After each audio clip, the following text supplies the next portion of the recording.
Ya, shalom saudara-saudara. Hari ini kita berselancar dalam kebenaran dalam seri kitab Wahyu yang sekarang telah sampai Wahyu pasal 4 ayat 6b sampai ayat yang ke-11. Di tengah-tengah tahta itu dan di sekelilingnya ada 4 makhluk penuh dengan mata di sebelah muka dan di sebelah belakang. Adapun makhluk yang pertama-tama seperti singa, dan makhluk yang kedua sama seperti anak lembu, dan makhluk yang ketiga mempunyai muka seperti muka manusia, dan makhluk yang keempat sama seperti burung nasar yang sedang terbang.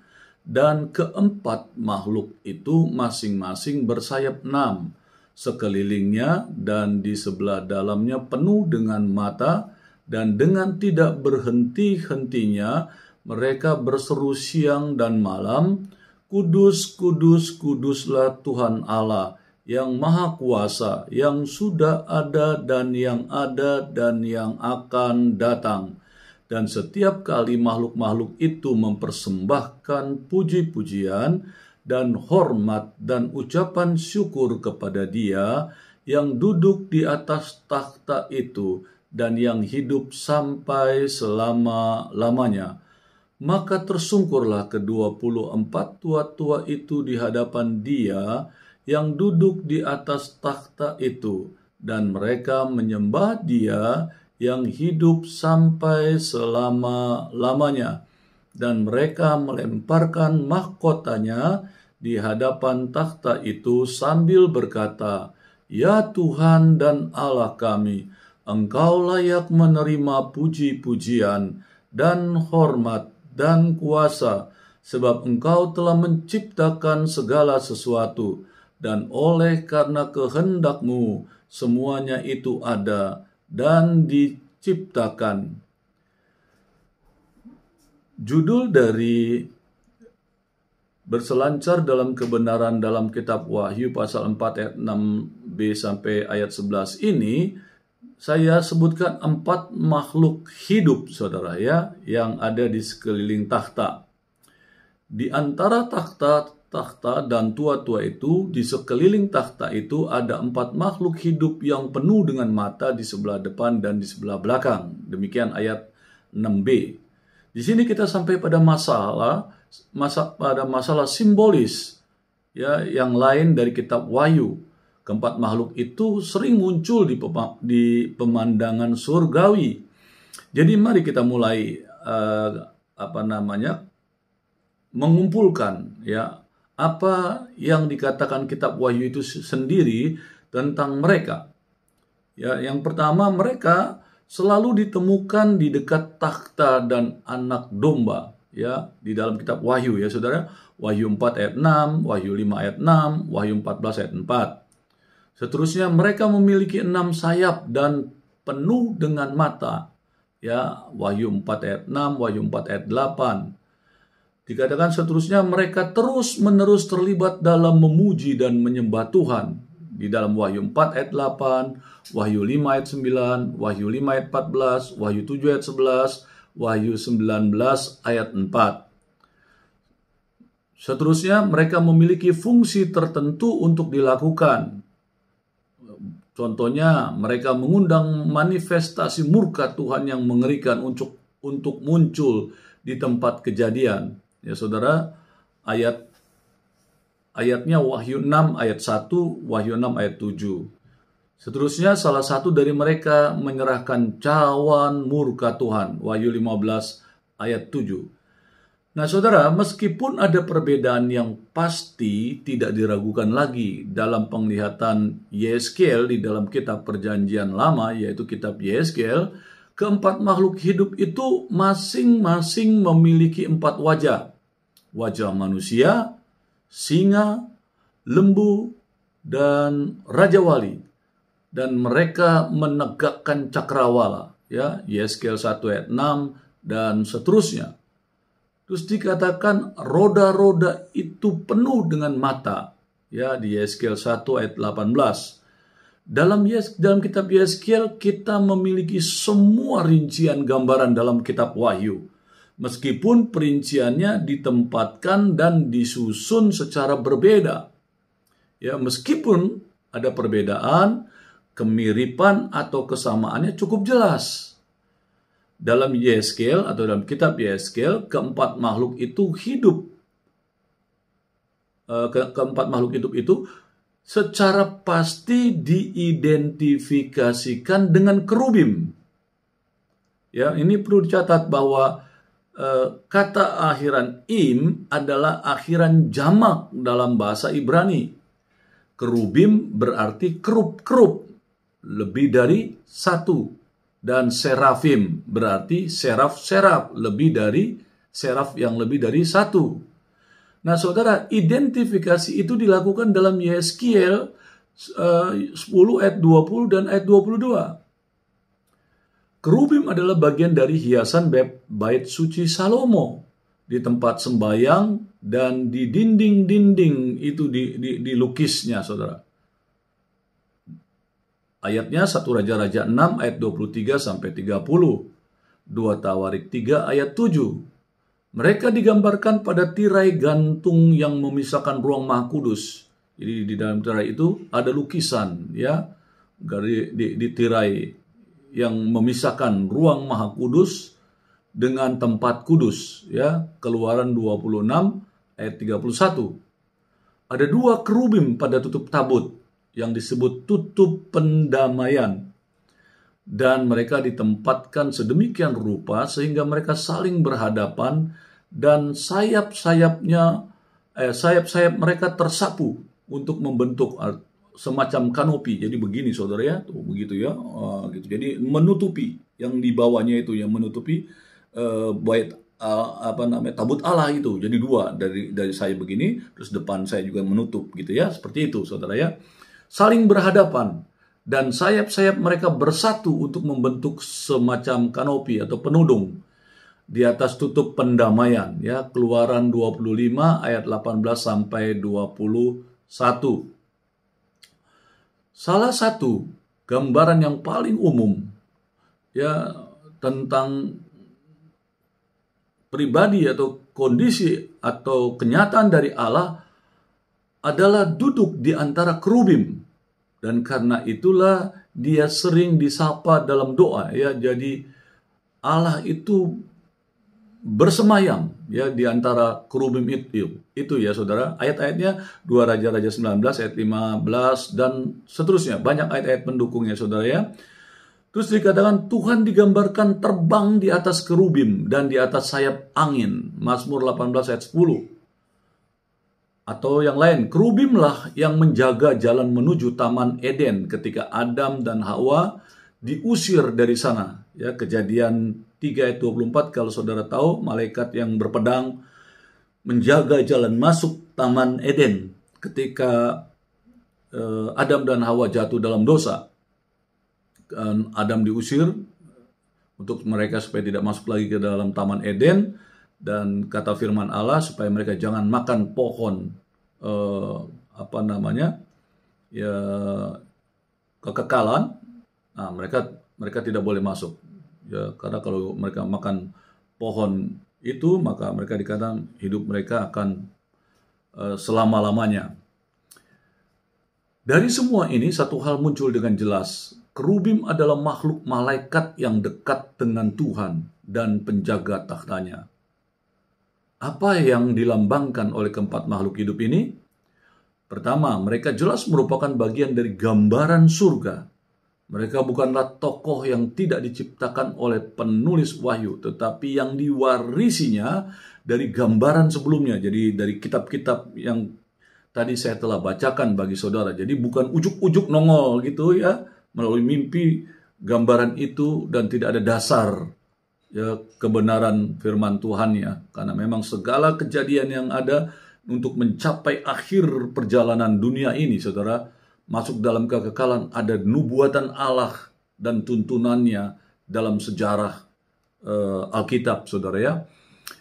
Tetapi yang diwarisinya dari gambaran sebelumnya. Mereka mungkin berasal dari sumber, ada yang menyatakan itu ada dari sumber di luar Alkitab, yaitu sumber Babilonia, dan mungkin juga mereka mewakili 4 tanda utama zodiak dan 4 mata angin yang datang dari 4 penjuru surga.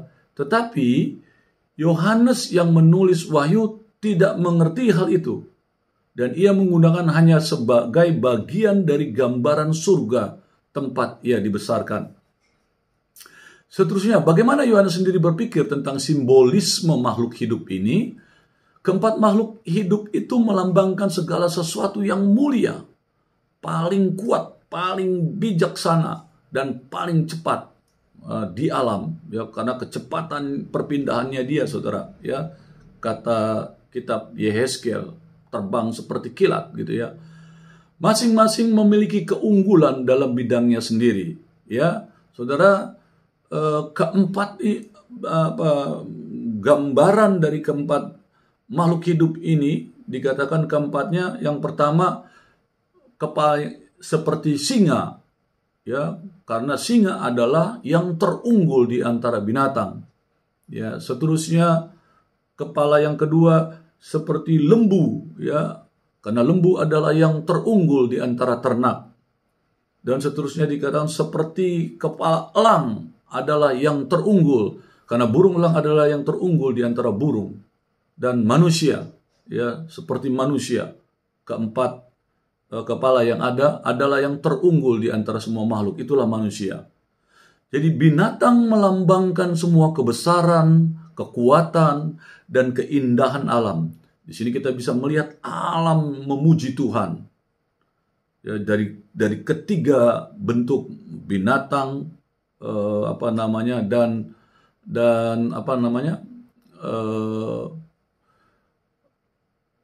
bersayap atau binatang yang di darat, saudara, itu dikatakan bahagian dari kebesaran dan keindahan, ya, ciptaan Tuhan. Ya, di sini dikatakan alam memuji Tuhan. Dalam ayat-ayat berikutnya kita melihat 24 tua-tua memuji Tuhan. Ya, saudara, dan ketika kita menyatukan kedua gambaran binatang yang melambangkan alam dan manusia, itu kita mendapatkan gambaran yang tadi saya jelaskan, ya, tentang alam dan manusia yang terlibat dalam penyembahan terus-menerus kepada Tuhan. Aktivitas alam, saudara, yang tak henti-hentinya di bawah tangan Tuhan adalah penghormatan yang tak henti-hentinya. Saudara tahukah bahwa Allah menciptakan alam semesta dalam 6 hari, termasuk di dalamnya manusia, untuk apa? Untuk memuliakan Tuhan. Semua ciptaan Tuhan, baik benda-benda yang ada di langit, di bumi, maupun di lautan, di air, saudara, semua untuk menunjukkan mereka memuliakan Tuhan. Ya, saudara, termasuk saudara dan saya. Untuk apa engkau diciptakan? Salah satu, untuk engkau memuji, menyembah Dia. Di dalam The Purpose Driven Life ada 5 tujuan manusia, saudara, yang digerakkan. Ya, jadi tujuan The Purpose Driven Life itu, ya, saudara, ya, mendorong manusia, saudara, untuk memuji, menyembah Tuhan. Jadi ada 5 hal yang harus kita mengerti itu di dalam The Purpose Driven Life. Jadi gagasan alam memuji Tuhan adalah gagasan yang muncul lebih dari 1 kali dalam kitab Perjanjian Lama. Langit menceritakan kemuliaan Allah dan cakrawala memberitakan pekerjaan tangannya. Hari meneruskan berita itu kepada hari dan malam memberitakan pengetahuan kepada malam. Mazmur 19 ayat 1-2. Seterusnya, pujilah Tuhan segala pekerjaannya di segala tempat kekuasaannya. Mazmur 103 ayat 22. Terus di dalam Mazmur 148 ayat 1-14, saudara, dikatakan begini, merupakan seruan yang luar biasa bagi seluruh alam untuk ikut memuji Tuhan. Ada kebenaran yang luar biasa di sini. Ide dasar di balik ini adalah bahwa apapun yang memenuhi fungsi manfaat yang diciptakan Tuhan adalah memuji Tuhan. Saudara dan saya diciptakan Tuhan untuk memuji, menyembah Dia. Maka dikatakan di dalam kitab Yohanes 4 ayat 23-24, Di hari-hari terakhir Allah mencari penyembah-penyembah yang benar, yang menyembahnya dalam roh dan kebenaran. Jadi saudara dan saya diciptakan untuk menyembah Dia, menghormati Dia dalam seluruh aspek kehidupan kita. Ini adalah pemikiran yang membuka cakrawala yang paling menakjubkan, kegiatan yang paling sederhana dan paling tak terlihat di dunia. Ya saudara, adalah penyembahan sejati kepada Tuhan. Pekerjaan dan penyembahan secara harfiah itu menjadi satu, saudara. Tujuan utama manusia adalah untuk memuliakan Tuhan dan menikmatinya, menikmati hadiratnya, menikmati kenyataannya dalam kehidupan kita, saudara. Itu selamanya ketika Tuhan mempercayakan kita masuk di dalam kekekalannya. Di waktu kita ada seperti inilah, kita dikatakan seluruh aktivitas kita harusnya menjadi bagian penyembahan kepadanya. Dan manusia melaksanakan fungsi itu ketika ia melakukan apa yang Tuhan utus ke dunia untuk dilakukan. Pekerjaan yang dilakukan dengan baik akan menggema seperti nyanyian pujian kepada Tuhan. Artinya begini, saudara. Dokter yang sedang bertugas, ketika dia bertugas dengan baik, yang sakit jadi sembuh oleh karena pengobatannya yang baik, akan ada gema pujian kepada Tuhan karena melihat dokter ini begitu luar biasa bertugasnya. Ilmuwan di laboratorium juga, guru di kelasnya, ketika mereka melakukan aktivitas yang baik, yang benar, yang positif.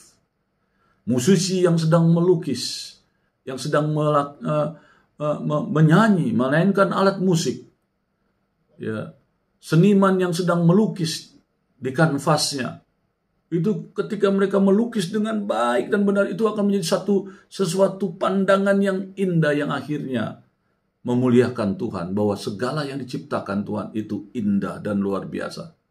Pelayan toko yang sedang melayani di meja kasirnya, ketika dia bekerja melayani dengan baik, dia mendatangkan sukacita. Juru ketik yang sedang mengetik di mesin tiknya, ibu rumah tangga yang sedang masak, semua yang sedang mengerjakan pekerjaan duniawi sebagaimana seharusnya dan dilakukannya dengan baik, benar, dan maksimal, mereka sedang ikut serta dalam suatu tindakan ibadah yang indah dan yang agung. Seperti yang telah disebutkan di atas tentang keempat makhluk yang ada dan disimbolkan dengan berbagai pemikiran dari para teolog-teolog atau pemimpin-pemimpin agama atau para penafsir-penafsir. Dan itu diawali oleh gereja mula-mula, saudara. Sebabnya tidak terlalu lama bagi gereja mula-mula untuk menemukan simbolisme tertentu untuk makhluk hidup, khususnya keempat Injil, saudara. Identifikasi yang paling awal dan paling lengkap itu dilakukan oleh Irenaeus sekitar tahun 170 Masehi. Ia berpendapat bahwa keempat makhluk hidup tersebut melambangkan empat aspek pekerjaan Yesus Kristus, yang selanjutnya direpresentasikan dalam keempat Injil. Singa melambangkan pekerjaan anak Allah yang penuh kuasa dan efektif, kepemimpinannya dan kuasanya sebagai raja. Lembu melambangkan sisi keimaman dari pekerjaannya, karena lembu adalah hewan korban. Manusia melambangkan inkarnasinya Allah, yaitu Yesus. Elang melambangkan karunia Roh Kudus yang terbang dengan sayap-sayapnya di atas gereja. Nah, Yohanes melambangkan generasi ini, generasi anak yang asli, efektif dan mulia dari Bapa, dan menceritakan bagaimana segala sesuatu diciptakan olehnya. Oleh karena itu dilambangkan oleh singa.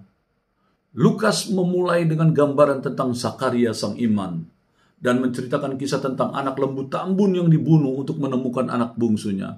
Dan oleh karena itu dilambangkan oleh lembu. Matius memulai dengan memberi kita kisah tentang Yesus sebagai manusia. dan karakter seorang yang rendah hati dan lemah lembut dipertahankan di seluruh Injil. Dan oleh karena itu dilambangkan oleh manusia. Markus memulai dengan referensi tentang roh nubuat yang turun dari atas ke atas manusia, yang menunjukkan pada aspek Injil yang bersayap dan oleh karena itu dilambangkan oleh elang. Di ayat 8 dijelaskan, siang dan malam makhluk-makhluk hidup itu tidak pernah berhenti memuji-muji. Kudus, kudus, kuduslah Tuhan yang Maha Kuasa, yang telah ada dan yang akan datang. Yohanes menggambarkan keempat makhluk hidup memiliki 6 sayap. Uraiannya mengingatkan kita pada uraian Yesaya tentang serafim yang dilihatnya di atas takhta Allah. Yesaya 6 ayat 2-3. Mungkin makhluk itu seperti serafim menggunakan 2 sayap untuk menutupi wajah begini saudara. Ya, dan 2 untuk menutupi kaki dan 2 untuk terbang, ya. Makhluk hidup itu memiliki banyak mata, kata firman Allah di dalam kitab Yesaya pasal 6 ayat 2 dan 3, yang menekankan tugas penjagaan. Lambang dari banyak mata itu adalah lambang penjagaan. Mereka yang memuji Allah siang dan malam, ya, para serafim ini, mereka bernyanyi tentang kekudusan Allah. Mungkin, ya, pengulangan kekudusannya sebanyak 3 kali dimaksudkan untuk memuji kekudusan masing-masing dari ketiga pribadi Tritunggal. Alkitab menyebut Bapa sebagai kudus, Yohanes 17 ayat 11. Putra sebagai kudus, Lukas 1 ayat 35. Dan Roh sebagai yang kudus, Efesus 4 ayat 30. Nyanyian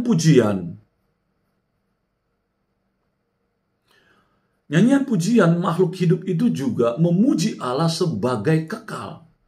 Jadi Allah itu Allah yang kekal, saudara. Mereka menyebutnya sebagai yang telah ada, dan yang akan datang. Saudara dan saya juga harus memuji Tuhan atas kekudusannya yang mutlak dan kebenaran dan keberadaannya yang kekal.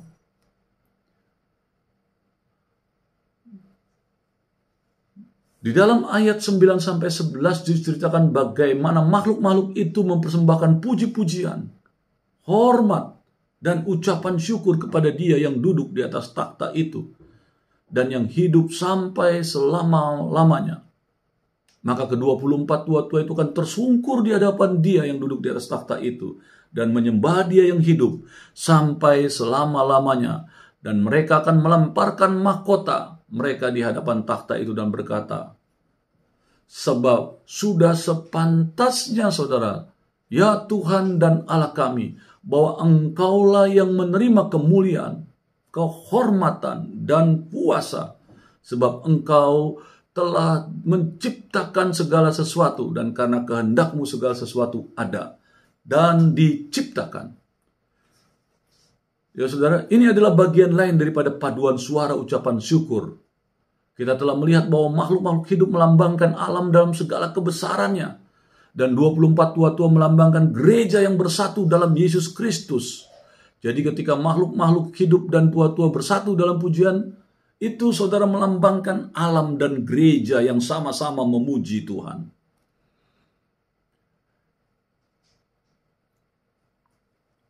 Di dalam Yohanes juga menggunakan gambaran yang dikenal baik oleh dunia kuno, saudara.